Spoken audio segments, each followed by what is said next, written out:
Bien, ça va être clair, ça va être net, ça va être précis. J'ai entendu ça et là. Ça et là. Qui voulez-vous prendre devant? Qui voulez-vous se faire exploser devant? Alors fais-nous. J'ai entendu ça. J'ai entendu qu'ils veulent te faire bouger. Qui veulent te bouger? J'ai entendu ça. J'ai entendu ça. Moi, ça marche, je veux mourir avec vous, hein. Moi, j'ai les couilles pour mourir avec vous, hein. Moi, je vous le dis, hein. Moi, je peux mourir avec vous, hein. Tu vas leur montrer, quoi, qui c'est qui va gagner.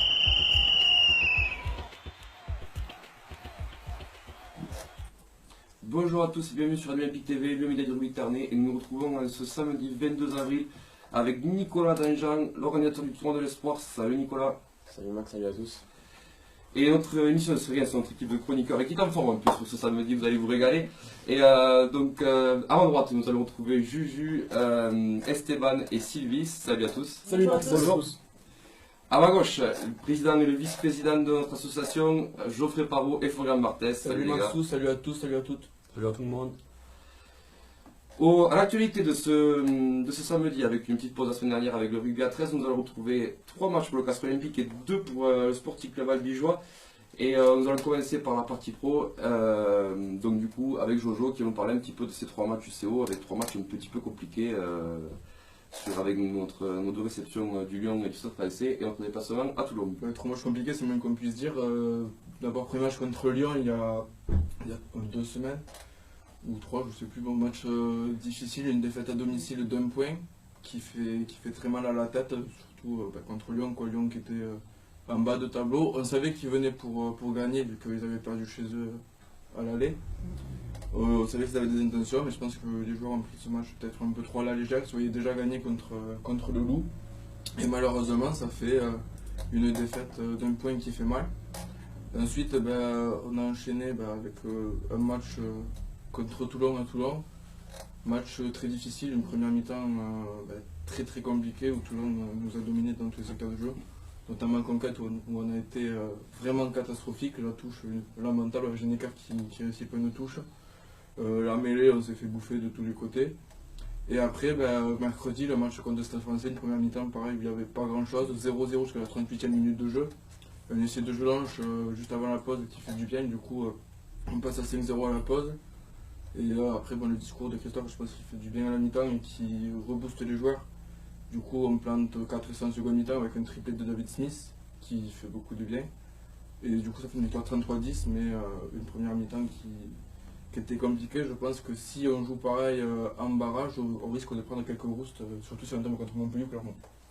Justement, est-ce que pour vous, qu'est-ce qui a changé entre le CO qui était ultra dominateur, on va dire, qui craignait personne il y a quelques mois, et le CO aujourd'hui qui est très fébrile, notamment en conquête, et qui est capable de passer au travers d'un match comme Lyon? Juju? Eh bien, c'est une bonne question que tu poses là, Max. J'en ai aucune idée. Après les multiples pauses qu'il y a eu entre.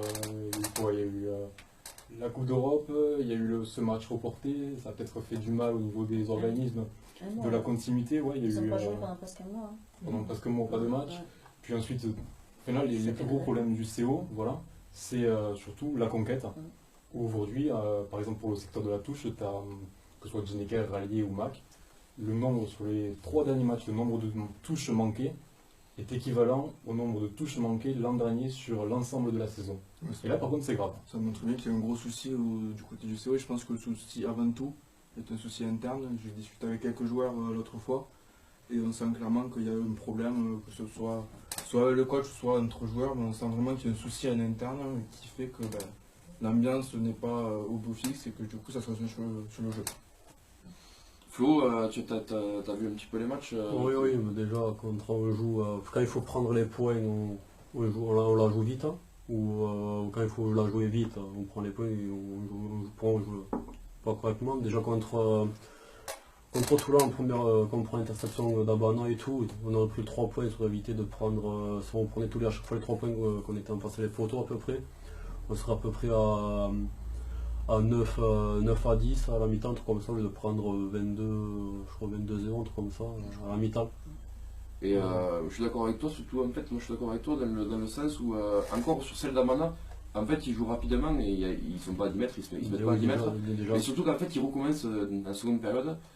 Et je sais que pour avoir joué à la mêlée, quand tu vois que l'arbitre ne siffle pas les 10 mètres, il les a pas sifflés du match. Donc quand il les siffle pas, tu évites de jouer rapidement parce que exemple type égalisation d'Amala, tu n'as pas d'avantage en cours. Effectivement, c'était une pénalité qui était largement prenante dans les corps de Roger Cocotte. Et on se retrouve avec le même souci contre le Stade Français où moi j'ai trouvé que c'était un match où il fallait se rassurer. Et aussi à la 35e minute, on peut tourner à 12 ou 15-0. Et en grosso modo, c'est ce qui serait passé si on avait pris les points. Ça aurait évité peut-être les 39 premières minutes un peu compliquées qu'on a joué contre France. Pour moi, ils auraient dû mettre les 3 premières minutes pénalité pour arriver à un petit 12-0 et après envoyer le jeu comme ils ont fait tout le long du match. Après ça, je sais pas si c'est le capitaine ou si c'est Christophe qui gère la stratégie de jeu. Je crois que pendant le match, il regardait à chaque fois Christophe et Christophe faisait signe la touche. À mon avis, Christophe, vu que la composition qu'ils avaient, le Stade Français, pour lui, Christophe, c'était une mission, une victoire à 5 points, c'était pas une victoire. Ouais, mais bon, tu prends la touche, t'as des soucis, t'as des gros soucis en touche. Ouais. Et puis, je sais pas, ce niveau stratégique, il y a des soucis. Ouais, faut que tu ailles dans l'honneur. C'est pas uniquement, enfin c'est pas propre à cette année. Déjà l'année dernière en touche, il y avait pas mal de problèmes. Alors que c'était notre point fort à la base. Comme en touche l'an dernier, tu perds Blé aussi. Tu vois les pizzas qu'il a, je sais que c'est méchant, mais ça fait peur. Moi, ce que je trouve pas normal, en fait, c'est que la touche qui était presque sans près la saison dernière, je parle des mêmes joueurs, comme tu disais, juste, c'est comment on peut avoir notre point fort à la conquête peut se désolidariser en un week-end, quoi. Ça commence à Lyon, quoi, je veux dire, c'est contre Lyon. Parce que tu le bosses peut-être moins à l'entraînement. Déjà, à Grenoble, des gens ont commencé en mêlée, on s'est fait bouffer à Grenoble. C'est juste que tu avais moins de matchs, et puis à l'entraînement, vu que c'est des secteurs où tu étais sûr de toi, tu le bossais peut-être moins. Après, je sais pas, je vais pas au Vézou voir ce qui se passe. Non, mais non plus, donc, je sais pas, mais c'est peut-être ça, tu es sûr de toi dans ce secteur, donc du coup, tu le bosses moins, tu le travailles moins. Et après, il y a les répercussions sur le terrain le samedi ou le dimanche. Ok, du Séville. Je pense qu'il a raison. Je pense qu'il a raison. Et du coup, aujourd'hui, pour vous, où situez-vous le CO sur la qualification À mon avis, on mérite pas. Personnellement, en regardant les 5 derniers matchs, on ne mérite pas d'être qualifiable. Mais bon, après, il faut que ça parle vulgairement, il faut que ça redonne du cul. Sur le jeu, je pense que sur le jeu, le CO n'a pas sa place. Après, bon, s'ils sont, tant mieux. Mais ça va être très compliqué si on tombe contre des Clermont ou des Montpellier. Comme je l'ai dit au début, on va prendre certainement des roustes. Clairement, on va être direct qualifié en demi. Pas sûr. Par rapport à notre début de saison, oui, on mérite d'être là. Par rapport aux dernières prestations, non, pas du tout. Et puis, comme on dit Joe et Flo, si on se retrouve en match de barrage à aller soit à Montpellier, soit à Clermont, parce qu'on ne sait pas trop la deuxième place et qui va finir à... Oui, c'est extrêmement serré. Dans les tableaux qui sont là, voilà. il y a 4 points d'écart entre Montpellier un match à retard. Contre le Racing. Et Montpellier, quand même, c'est 5 points pris à Clermont, Michel. Oui. Et ça fait 3-4 matchs où ils prennent un bonus offensif à chaque fois. Donc Montpellier, c'est très solide. Et nous, Castres, personnellement, je verrais bien le Loup finir dans les 6, qui a une fin de tableau plutôt favorable, vu qu'ils reçoivent Clermont et ils vont à Grenoble terminer la saison. Et pourquoi pas le Stade français, ouais. Parce que le Stade français va recevoir le Racing. Tout dépend, tout dépend de ce qui se passe sur le jour européen ce week-end. Et pareil pour Clermont, je pense que clairement la demi. Parce que s'ils gagnent leur demi, je pense que le Stade français, leur objectif, ça sera gagner le challenge européen. C'est vrai, mais déjà la semaine prochaine, il y a un Stade français Racing 92. Et là, c'est le match le plus important de la saison pour le Stade aussi, qui est le match le plus important pour nous. C'est vrai, oui. Justement, j'ai une petite question, mais je vais venir vers toi, Stéphane, en premier, parce que tu dis barrage depuis l'émission. Par rapport à, on va dire, sur ce qui s'était mis en place depuis quelques années, en placement, on peut voir des Toulouse 12e ou 11e, même le Racing qui est un petit peu à la peine, le Stade français qui est l'an dernier champion de France, qui est vraiment dans le dur. La Rochelle premier, est-ce que vous croyez que le top 14 est en train de rentrer dans une nouvelle ère, on va dire? Moi je pense que Toulouse, c'est plus le Toulouse qu'on a connu. Hein. Le jeu de main des Toulousains, c'est fini, ça c'est au passé. Après, pour le jeu que produisent le Racing, Toulouse cette saison, ils sont à leur place, honnêtement. Le Racing s'en sort bien d'être dans les 6, mais pour le jeu qu'ils produisent, c'est vraiment cher payé. Le jeu que proposaient les deux Laurent ça marchait il y a 3-4 ans. Après, on sait qu'une bonne conquête, un bon buteur, ça marche dans les divisions en dessous. Maintenant, les défenses sont tellement solides que c'est difficile de franchir les rideaux. Je suis encore espanté par La Rochelle qui arrive vraiment à lier le jeu d'avant et de trois quarts. De Pau également, mais je suis triste pour Toulouse parce que je suis pour le stade, mais ouais, c'est l'ère Novès, c'est fini. Mola, après, il y a peut-être un recrutement aussi qui est quand on va chercher des talonneurs italiens. Je pense pas que c'est le niveau qui ont 30 balais, alors qu'on a des Tolofoua, je pense qu'ils sont en pleine bourre en milieu de saison. Et qui part au Saracens. Et qui part au Saracens. On le laisse partir Picamol, qui était quand même une pièce maîtresse. Non, Toulouse, ouais, mais Camara qui part à Montpellier, Toulouse n'est plus le grand Toulouse. Gris qui part à Montpellier aussi. Ouais. Non, Richie. Richie Gray, c'est un l'entraîneur, c'est le mec. J'ai pas. Oui, oui. Pas le seul entraîneur, c'est pas moi. Moi, En vrai, je parle pour le Racing. Le Racing ils ont fait l'année dernière une saison de fou. Ouais. Avec tout le temps, on regarde la composition, c'était quasiment tout le temps les mêmes joueurs. À force, ils jouaient et tout, à force, on épuisait les joueurs, donc ils arrivent à un moment ou à un autre. Et tu penses qu'il le paye cette année? Ils se payent cette année. La Rochelle, je pense, soit ils vont le payer en fin de saison en phase finale, soit ils vont le payer la saison prochaine. Tu peux pas faire une saison de fou et au moment où un autre ça se paye. Après, Ouais, je suis d'accord avec après toi. pour prendre Toulouse, c'est ce qui est malheureux à dire, c'est qu'ils préfèrent faire jouer les noms, quoi, style les Médard et tout, alors que Médard, pour moi, il a un fin, il est mauvais, alors qu'il faut. Quand on voit le Thomas Ramos qui est prêté pour sa Toulousain, ce qu'il fait à Colomiers, je pense qu'il mérite 2 fois plus sa place, sa titulaire à Bon, après, Toulouse. c'est un prêt, je pense qu'il Oui. peut L'année mieux prochaine, voir. les prochaines ils reviennent, mais j'espère qu'il ne va pas se faire, entre parenthèses, bouffer la place pour Médard. Du jeu. Bon, après, pour le Racing, je les rejoins tous sur l'affaire qu'on ait mis les mêmes joueurs à chaque fois, à chaque match, le même 15 de départ. Puis il y a aussi la technique des deux Lolo. Maintenant, leur style de jeu, il est connu de tous. Il était déjà connu quand ils étaient à Castres. Au Racing, ils ont apporté le même type de jeu. Donc ça peut marcher une saison ou 2 saisons, mais 3 à force, ça bloque. Et par rapport, pour revenir à Toulouse, l'année prochaine, ça va quand même être très intéressant. Une charnière Dupont-Zach Holmes. Il y a le pilier All Black aussi, Fomina. S'ils mettent Ramos à l'arrière, Ramos qui est en pleine bourre avec Colomiers. C'est sûr le recrutement parce que d'après ce qu'il dit, Ouais, Toulouse ne peut pas recruter ont normalement quelques vu soucis les avec problèmes la- financiers. T'en fais c'est pas, à sûr. Toulouse, ils vont vite trouver. Oui, Ça, c'est pas la première après, année, mais Voilà, aujourd'hui, voilà, faut ça le reste prendre. une grande métropole avec Oui, beaucoup bien sûr. d'argent. Oui. Mais par contre, moi, ce qui me choque un petit peu dans le stade toulousain, on va dire, c'est que peut-être la génération des Michel, j'en passe le nom, j'en passe, il y a peut-être pas mieux, Josion. À l'époque, c'est vrai qu'ils avaient un recrutement.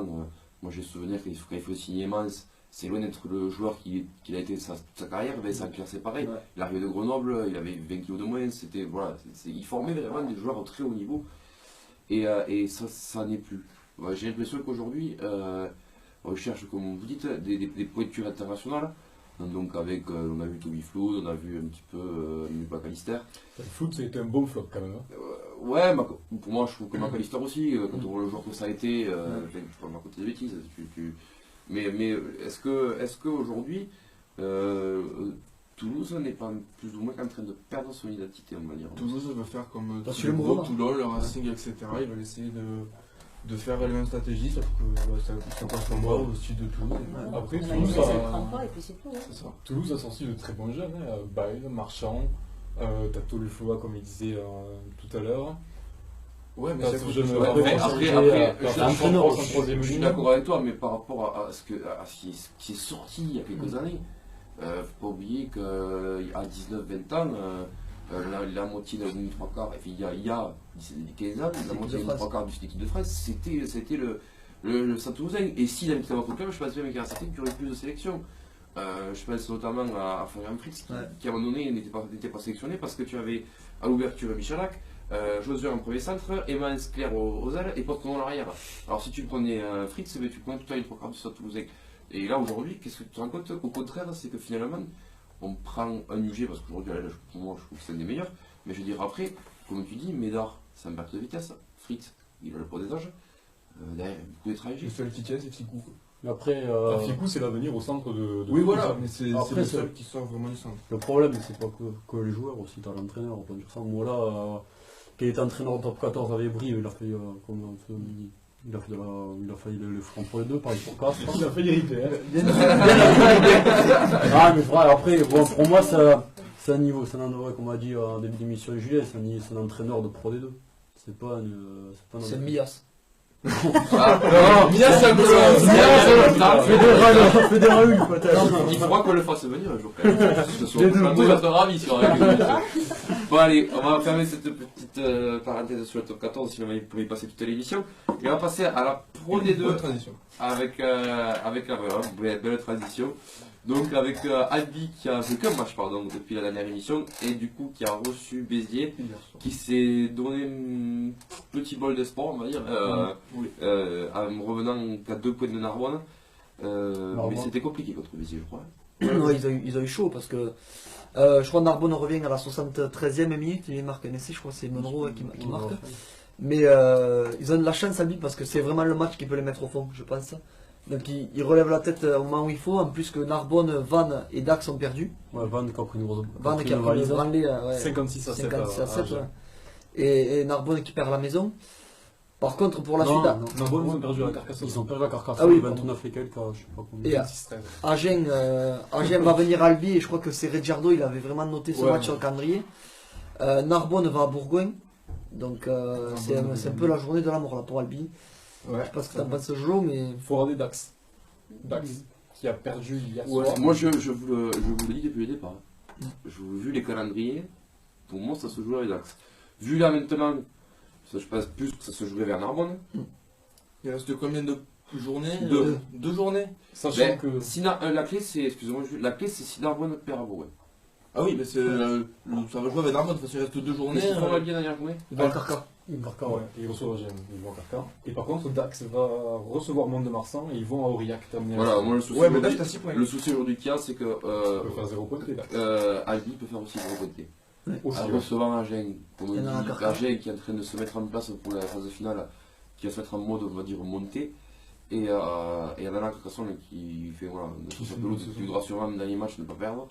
Je vois pas trop comment Albi pourrait se maintenir. Il y a de l'espoir, mais ça va être. Après, peut-être vu que Agen est en mode phase finale, il va peut-être il va faire tourner un peu. Mais alors, ça va pas péter les câbles. Je étais d'accord avec toi si l'entraîneur n'aurait pas été Mauricio Reggiardo. Et c'est dommage qu'on n'ait pas eu son fils ce matin, parce qu'il aurait pu nous en parler, mais je pense, mais c'est vrai que moi, pour en discuter avec lui un petit peu, il l'a coché depuis très longtemps ce match. Et, je pense que c'est des choses comme quand de Laurent revient à Castres. C'est des matchs que tu as envie de bien figurer. Après voilà, le rugby se joue sur un seul match.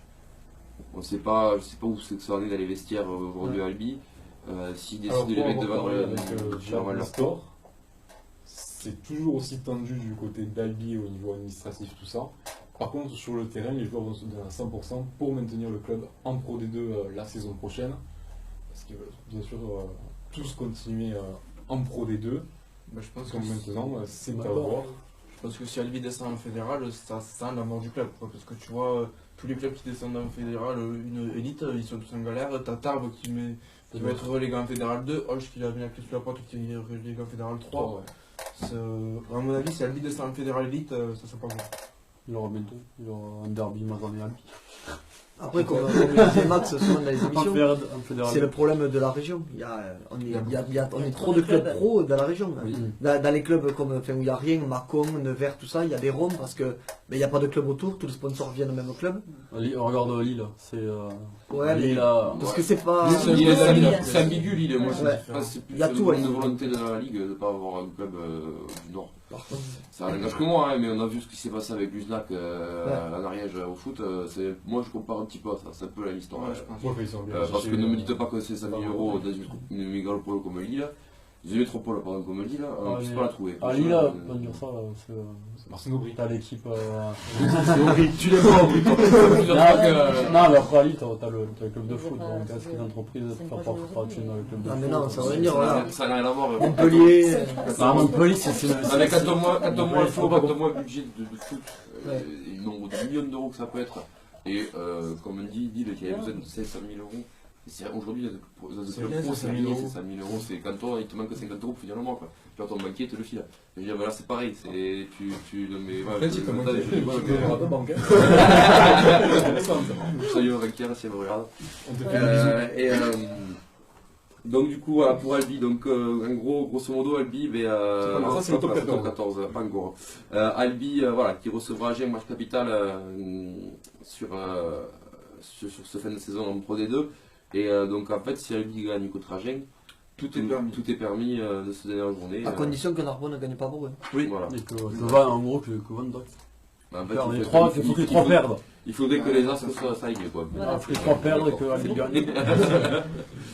Et du coup on va passer ce que je veux. C'est le coup de cœur, le coup de gueule. Ouais, c'est ça, on est parti, Juju. Coup de gueule, Juju, Flo, Oui. tu avais J'en avais. coup de gueule sur toi. Non, coup de cœur. Coup de cœur, pardon, excusez-moi, c'est. J'en ai 2. Le coup de cœur déjà. Allez, dis-moi tout. Le premier, c'est l'annonce de la retraite du Sautoir. C'est le Nîmes joueur qui a fait du bien à l'équipe de France et tout, qui va retirer sa référence à la fin de saison. C'est dommage qu'il quitte Stade Toulousain avec son 2e place. Il méritait mieux comme départ, pour moi. Peut-être finir à... Je vais rebondir sur ça justement. Est-ce que pour vous, on a vu Johnny Wilkinson finir sur le titre champion de France, on a vu des joueurs partir sur le titre champion du monde. Est-ce que savoir prendre la retraite, c'est aussi être une marque de grand joueur? Est-ce que c'est aussi une marque de grand joueur? Je pense. Oui, ouais. Faut savoir la prendre. Choisir le bon moment. Wilkinson a choisi le moment parfait vu qu'ils avaient fait le doublé. Je pense notamment, pour en revenir à ça, je pense notamment également du Sautoir, Michalak, tous ces mecs qui sont partis après une pile de quart de finale en Coupe du Monde contre les Blacks, en retraite internationale. Est-ce que peut-être c'était pas la même fin? Voilà. Parce qu'il a dit, il voulait laisser la place au jeu. Donc il savait qu'il ne pouvait pas faire une saison de plus. C'était pour faire une saison pareille qu'il a fait. Il y en a plein qui arrêtent. Il y a Bonner, j'ai vu, il y a Oui. Priva. Oui, voilà. Parce que eux, Priva, tu vois, c'était la saison de trop. Moi, je pense un peu 38 ans. 37 ans. Il avait pris sa retraite Ouais. après Montpellier. C'est Yann Roubert qui l'avait rappelé pour aller faire Joker. C'était à la fin, voilà, en gros, des grandes stars de l'époque, des années 2000, qui prennent Barcella aussi. Ouais. leur retraite.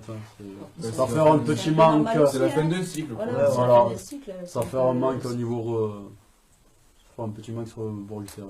C'est vrai que pour Sautoir, désolé, je te coupe le Oui, Max, oui. c'est triste de terminer sur. Bon, pour l'instant, c'est que fictif cette 12e place, vu qu'on ne sait pas parce que. Ouais, non, mais c'est. Oui, s'ils viennent gagner à Castres, ils gagnent leur dernier match. Oui, tu Ils me sont diras, septième, effectivement, hein. oui. Et on n'est pas à l'abri. Si, si, si. Et on n'est pas à l'abri, on va gagner, n'a quoi. jamais réussi. Ouais, ça va. Et tu avais un second coup de cœur, Oui. Flo, du coup Bah, sur Thomas Ramos, qui revient de blessure, et qui, sur les 37 points de Colombie contre Biarritz, il en met 32.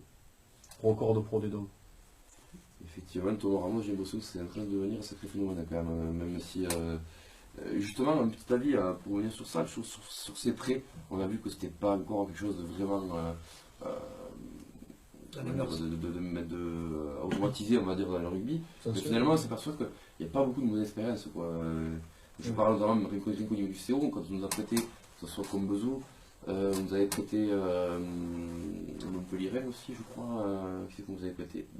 C'est pas Bérard que c'était un prêt.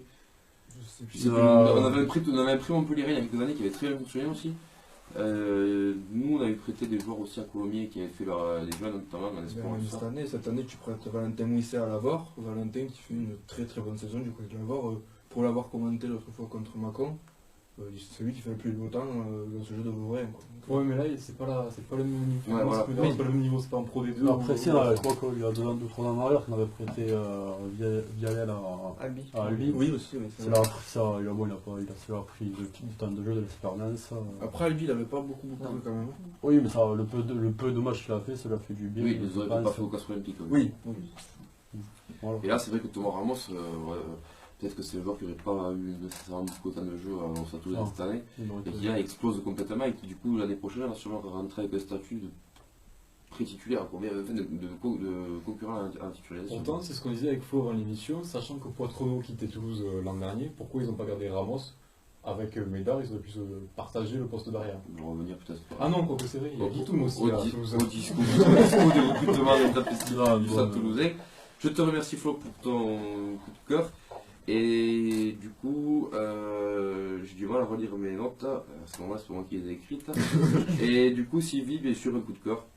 Ben moi c'est la blessure de Geoffrey. Hein. Un coup de gueule. Et Moi, tu c'est l'as pas la- mis. Ah ben ouais, mais moi c'est coup de gueule, coup de cœur, ça peut Triplé, moi, j'ai être, ça peut triplé être dedans. bien, c'est pas grave. Ton coup de cœur, c'était le triplé de David Smith. Ah ouais, bon, alors j'en avais deux alors. Alors, attendez, Alors, attendez. Alors, je vais vous faire un rire, c'est que moi, sur mon note, j'ai triplé de Palice. Comme ça, vous voyez. Ah mais c'est pas grave. Merci Juju. Donc du coup, tu as un coup de gueule, c'est la blessure de Geoffrey Palice qui a fini la saison Voilà. sur une Sur torse croisement des ligaments croisés du Entre 6 genou. mois et 8 mois de. Voilà. Après, c'est c'est la le mois saison. d'arrêt. Puis Et le Fini triplé la de David saison, Smith. donc si on approche des phases finales, ben, le pauvre il pourra pas les faire. Et Et même, je suis déçu pour lui. début de saison Voilà. prochaine. Voilà. Et Alors, encore début de saison. Au moins, comme il a prochaine, 10 ça va. jours. Oui, d'accord, mais bon, c'est quand même dommage pour lui. quoi. Bientôt à sortir, c'est à cause du report du match. Voilà, quoi. c'est Eh bien pourquoi pas, oui, on peut aussi dire Ah, il qu'effectivement, s'il n'y avait pas eu ce report, si le match avait été joué normalement, dans les conditions qu'elles auraient dû être jouées, Après, peut-être après il est connu pour être un petit peu fragile. Quoi. Oui. Geoffrey Palice, La cuisse, pas du genou. ça lui a coûté une ou deux sélections d'équipe de France, on le sait. C'est vrai que Geoffrey Palice, c'est toujours un petit peu compliqué. Tu avais un second coup de cœur du coup. Un coup de cœur, pardon, c'est le triplé de David Smith Voilà, mercredi eh ben, contre le Stade Français. merci à David pour ces 3 essais magiques. Il t'a plu le Pascal? Je vais pas faire ça, mais bon, après, C'est voilà, ma porte bonheur. c'est pas grave, hein, voilà. Oui, peut-être effectivement. ça Il a peut pris un apporter. joli choc. Oui, après un coup de crampon sur le début crâne, de match. c'était pas mal. Est-ce qu'à la fin du match, tu allais lui faire un bisou pour le remercier des 3 essais? Non, j'ai pas eu le temps, Elle je a l'ai fait fait hier. hier soir. Ah, voilà. Après, Il était- on ne sait pas s'il y avait la suite ou pas. Ou Il n'y a pas eu de suite, je suis très sérieuse. C'est un homme marié, les gars. Voilà, Je préfère en vous plus, prévenir, voilà. donc, Je sais, c'est mon voisin. voilà. Mais alors, quand tu vois Sylvie, dis-le nous. Ce matin, Mais quand je vais, il me voit pas. Elle se cache. Non, voilà. Allez, bref, on va continuer. Alors, on va continuer parce que sinon, on est Ça, parti j'ai pour dit. 3 heures d'émission. On est déjà quand même beaucoup en retard. Esteban, tu avais coup de cœur. Ouais, j'ai un coup de cœur, c'est Fabien Galtier qui a été dans la semaine à Perpignan à l'entraînement des Dragons catalans, donc de rugby à 13 de Super League. Donc ça prouve que c'est quelqu'un qui ferme pas la porte aux deux rugby, qui va chercher les idées chez les autres et qui en donne de son côté quinziste. Donc je pense que c'est bien de marcher main dans la main entre cousins de Non, rugby. c'est pas plutôt pour recruter des joueurs. Non, je pense que... Et après, un coup de gueule, j'avais par contre sur Racing Toulouse. Je pense qu'on a tous le même laissé que. Ouais. Quand Ficou. Laissé de pénalité. Ouais, laissé de pénalité. Je pense que c'est un peu litigieux. Je suis pas sûr que Ficou fasse exprès de jeter, mais. Moi, je sais Ouais, pas. il était- c'est- quand même, c'est- ce match était un peu. mais Ouais, mais c'est Non, vrai, c'est- laisser non, c'est Toulouse a laissé pour moi depuis avec les mêlées qui s'écroulaient Ah, côté oui. Racing, il n'a pas eu de C de pénalité, ça m'a rappelé un petit Oui, bah, ça m'a rappelé un petit Pays Galles France quoi.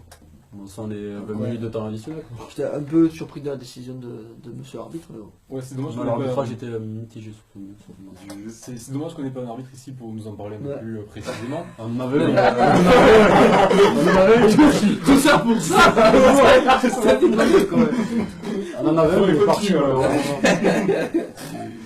Bon, allez, passons. Et Jojo, tu avais un coup de cœur qui répète le mien aussi, c'est vrai. Les paroles de Jacquet avant le match Passe Olympique contre le Stade Français, c'est ça? C'est ça, Jacquet qui a pris la parole, du coup, tel un capitaine fantastique qui a. Ce sont les grands mots. Mais ouais, Jacquet, c'est vraiment mon gros coup de cœur. Il a dit des mots qui m'ont donné des frissons. Je pense que si j'avais été à la place des joueurs du CO, à ce moment-là, j'aurais vraiment eu envie de me défoncer pour l'équipe. Bon, ça n'a pas été le cas en première mi-temps, donc en deuxième mi-temps c'était plus vrai. Et puis son interview d'après-match aussi, où il a utilisé vraiment les bons mots, il a bien analysé la situation du club en ce moment, et je pense que Jacquet fait un très très bon capitaine. Est-ce que toi aussi t'allais lui faire un bisou hier à la Run CO? Non, j'ai pas vu. Il était pas. Et toi, Juju, par contre, pour changer, tu as un coup de gueule. Ouais, Ça. 2 coups de gueule, ouais. Deux coups de gueule. Alors le premier, je suis allé voir le match Lyon-Castres Olympique, j'étais près de nos amis Sylvie et Geoffrey et Flo, les amis de rugby. Alors à eux, j'ai rien à leur reprocher, par contre il y a des pseudo-supporters dans ces tribunes. C'est hallucinant, j'ai jamais vu des gens assister à des matchs, aller jusqu'à insulter les joueurs parce parce qu'ils perdaient. Et Le parce qu'ils problème- étaient contre-performants. Pour une fois, c'est pas la rue. Le gros problème, c'est ça, c'est que quand ils critiquent pas les joueurs, ils critiquent l'arbitre, effectivement. Alors que ça, ils savent même pas les règles. Voilà, c'est ça. Des j'allais fois, dire. c'est même. Le gros problème, c'est ça, que c'est ces marrant, gens-là des ne fois. connaissent pas. Écoutez, je vais profiter vraiment que sur ce plateau que j'ai un problème pour dire quelque chose, c'est que moi quand j'ai commencé à venir voir les matchs du CO, j'avais 7-8 ans, je montais en présidentiel avec mon grand-père, qui fait qu'il faisait partie des gens que je vais vous parler, c'est que c'est la pire tribune du stade. Cette Oui. tribune, c'est la rue maintenant je crois. Présidentielle. Oui, la vie. Ouais, Cette tribune rue, c'est la pire du stade. C'est-à-dire que moi j'étais tout à fond de la tribune, et donc on voit la plante de toute la tribune, et je vous jure, un coup de sifflet d'arbitre contre le CO, c'est des bras d'honneur, des doigts d'honneur, des insultes, des machins, des cités là. Et à côté, nous on était là, on avait 7-8 ans, on joue au Castres Pic à Lujana, et on dit rien quoi. Après, tu te fais rire, tu disais que le public machin. Mais au CO, le pire supporter qui existe, c'est le supporter de base de plus de 60 ans, on va dire, et qui a son abonnement depuis 30 ans et qui connaît pas les règles. Comme Voilà, c'est ça. Ah, après, voilà, maintenant, les tribunes de rue, comme j'appelle ça le costard cravate, ils sont là juste. Ouais, Ils connaissent c'est rien. vrai, c'est vrai, Mais maintenant, là, Ouais, Ça, là, ils oui, connaissent ouais. rien, ils sont là juste pour voir leur petit verre, ils font Ouais, même pas de ouais. bruit quand il faut aller encourager le CO, ils s'en foutent, ils sont en train de. Mais alors que toi, tu parlais Là, tu plutôt disais, c'est des joueurs. Là, c'était contre les joueurs. Bon, ça arrive à tout le monde de passer à côté d'un match. Je sais pas, toi, si à ton boulot tu te plantes, ton patron il va pas venir, il va te dire, c'est un enculé, t'as loupé ta Je le langage quand même un petit peu. Non, C'est vrai, parfois, non, c'est c'est pas vrai. insulté, mais quand tu vois des fois des Geneikers ou des Ortopileta rater 10 000 choses. Bon, t'es frustré, mais t'as. Ouais, tu vas pas les insulter, oui, tu Ouais, peux mais dire. voilà, après tu peux pas non plus Voilà, je pense dire qu'il- n'importe quoi. quoi. Voilà, Faut je pense rester qu'il correct, y a un hein, respect, et surtout ne pas virer un petit peu comme font nos confrères du foot. C'est-à-dire Comme passer Bastien. les matchs, comme on a pu vous faire, si vous avez un petit peu regardé la télé jeudi soir, le match de Besiktas, donc où, je où c'est des broncas qui 90 minutes. Ouais, c'est- Et en rigolant, je me disais, les mecs de Contal le soir, on va au stade les gars, ah ouais, on va siffler tout le match, on va se régaler. C'est un peu ça quoi. C'est vrai que moi quand je vais au match du CO, c'est pas pour insulter les joueurs ou tout ça. C'est Non, mais c'est pour pour voir, voir des on va bien sûr, et pour passer un bon moment. Mais on se prend souvent à Sylvie, donc je me suppose qu'on a les mêmes avis. Tes soucis d'alcoolisme, on veut pas savoir. J'en ai pas, je gère. Mais ouais, Ça c'était dépend contre des les joueurs, c'était assez. Oh putain, il va. Mais c'est vrai que ça, c'est problématique. Bon, tant qu'on n'est pas encore au truc de Bastia, à rentrer sur le terrain, à aller cogner les joueurs. Hein. Ouais, Ouais, le ouais, deuxième, Là, c'est quand premier. même. Ah, c'est plutôt l'arbitre, si on fait ça. Bon, le deuxième, j'enchaîne. Non. J'ai la parole. Ah oui, c'est vrai, la salle qui se présente C'est- aux élections présidentielles, c'est Non, pas c'est ça pas Jean Lassalle. Ah merde. Fais ça quoi sur un coup de cœur, parce que moi, il nous fait rire. On parle pas politique ici s'il vous plaît. Ah, pardon. Du coup, le pauvre, il m'a fait de la peine au débat de France 2. C'était le seul qui n'avait pas de Bon, on va costume. pas faire parler politique, Ça c'est va. pas fini là. D'ailleurs, n'oubliez pas de voter de même. D'ailleurs, je laisse. Jean Lassalle, oui, c'est un papier. Son fils a été interviewé dans La Dépêche où il disait qu'il ne se voyait pas fils de président. Et dans la journée, sur Rugby-Rama, sur Facebook, je suis tombé sur. Ils avaient mis une double photo, donc d'un côté Jean Lassalle et de l'autre Thibault Lassalle. Et ils avaient mis en haut. Il y a comme un air de ressemblance avec des smileys là qui étaient morts de rire avec les larmes aux yeux et tout. J'ai trouvé ça un tout petit peu irrespectueux. Bon, d'accord, on sait qu'ils sont tous les deux un attribut très voyant. Mais de là à se foutre de leur gueule comme ça publiquement, j'ai trouvé ça assez limite. Je suis d'accord. Et Je puis suis le d'accord. fils a pas à prendre parce que le père est Voilà, Et- je suis et tout à fait. politique. Bien sûr. Donc rugby avant, hein. Tout à fait d'accord avec toi. Donc Et ça, on va refermer cette page du coup sur le rugby pro et sur Google les coups de gueule. Et on va parler de toi Nicolas un petit peu cet moment. On va parler un petit peu de ton tournoi de l'espoir. Ben, tu vas un petit peu nous expliquer ce que c'est, quand il se déroule et où c'est qu'on peut te contacter. C'est ça toi, on t'écoute. Alors le tournoi de l'espoir, ça se déroulera le 13 mai au stade de la Chevalière à Mazami. C'est avant tout un tournoi qui est caritatif au profit d'une association mazamétaine, l'Oval de l'Espoir. Donc cette association, elle regroupe des enfants sous protection sociale. Et le but du tournoi, c'est de leur offrir des places pour la finale du top 14 donc à Paris. Donc je pense que c'est un bel enjeu et on est très motivé pour ça, donc on attend pas mal de monde. D'accord, et du coup, comment ça se passe en fait vous êtes une équipe de bénévoles et vous avez monté un petit peu Donc projet, c'est d'abord un tournoi qui est un projet universitaire pour nous à la base. Et ouais, c'est vrai, on est 4. Il y a Gauthier, moi, Valentin et Théo, donc c'est camarades à moi. Ouais, et on mène ça depuis septembre. On attend je pense entre 400 et 500 personnes, mais on espère un peu plus, c'est vrai. Et ouais, pour les inscriptions, ça se passe sur notre page Facebook. une fiche d'inscription. D'accord, on mettra le lien dans la description sur la vidéo du vestiaire. Et oui, c'est vrai. Il y a des matins qui sont plus durs que d'autres. Bon, ça arrive des fois. Ça fait quoi cette tenue? Et donc, du coup, demain, Thierry. Il était pas avec toi. On va dire moi aussi, c'est pour ça. Et du coup, ouais, en fait, après, du coup, vous avez marché comment? Vous avez contacté Mazamet pour voir un petit peu si. Ouais, alors ça a été un peu difficile parce qu'au début on partait de rien, hein, ça demande un certain budget. Et il a fallu pas mal de mois pour aller démarcher les entreprises, chercher des sponsors, étant donné qu'on n'avait rien. On est parti de rien et c'est vrai que là on a quand même un certain budget et on essaye de faire les choses bien. On a une tombola, on a un DJ qui va assurer la journée, on organise un repas le midi. Donc voilà, il y a pas mal de choses qui ont été programmées et j'espère que ça va bien se passer. Et là, l'intérêt serait de pérenniser la chose ou c'est vraiment juste un projet universitaire de le faire cette année et puis après.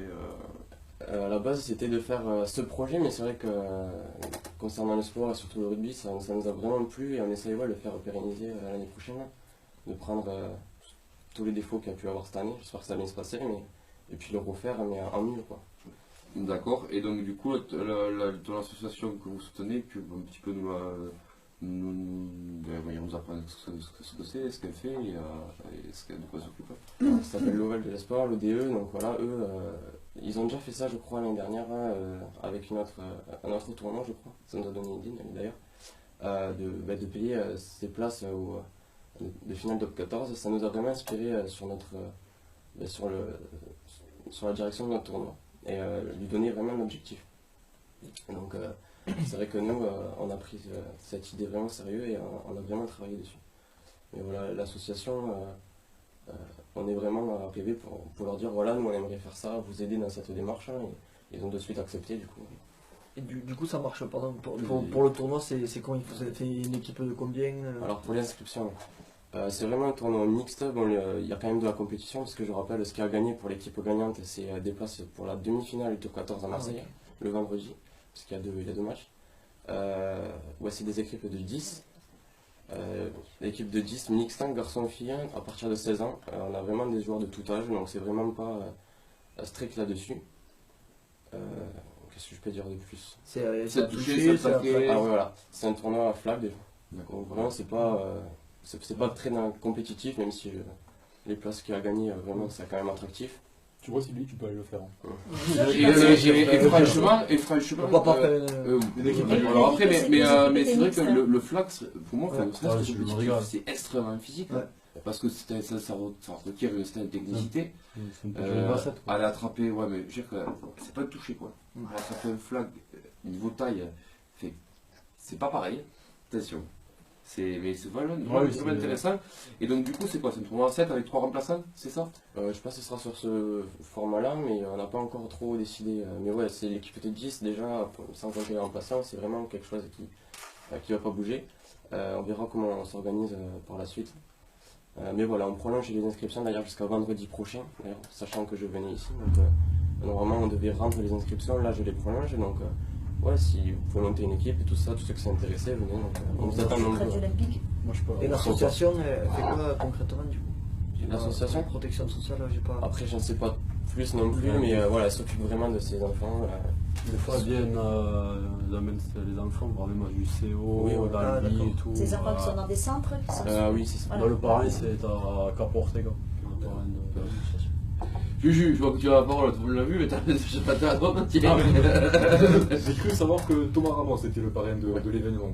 Ouais. Vous aurez d'autres joueurs qui viendront on a essayé de contacter Thierry Sautoir, mais voilà, il était pas mal pris. Et c'est vrai qu'on devait avoir 2 parrains, mais on a la chance d'avoir Thomas Ramos. Donc, c'est vrai qu'il est à la retraite maintenant. Donc, Thomas Ramos qui est originaire de Mazamet, voilà. C'était la facilité locale pour ce tournoi. Rodrigo, non?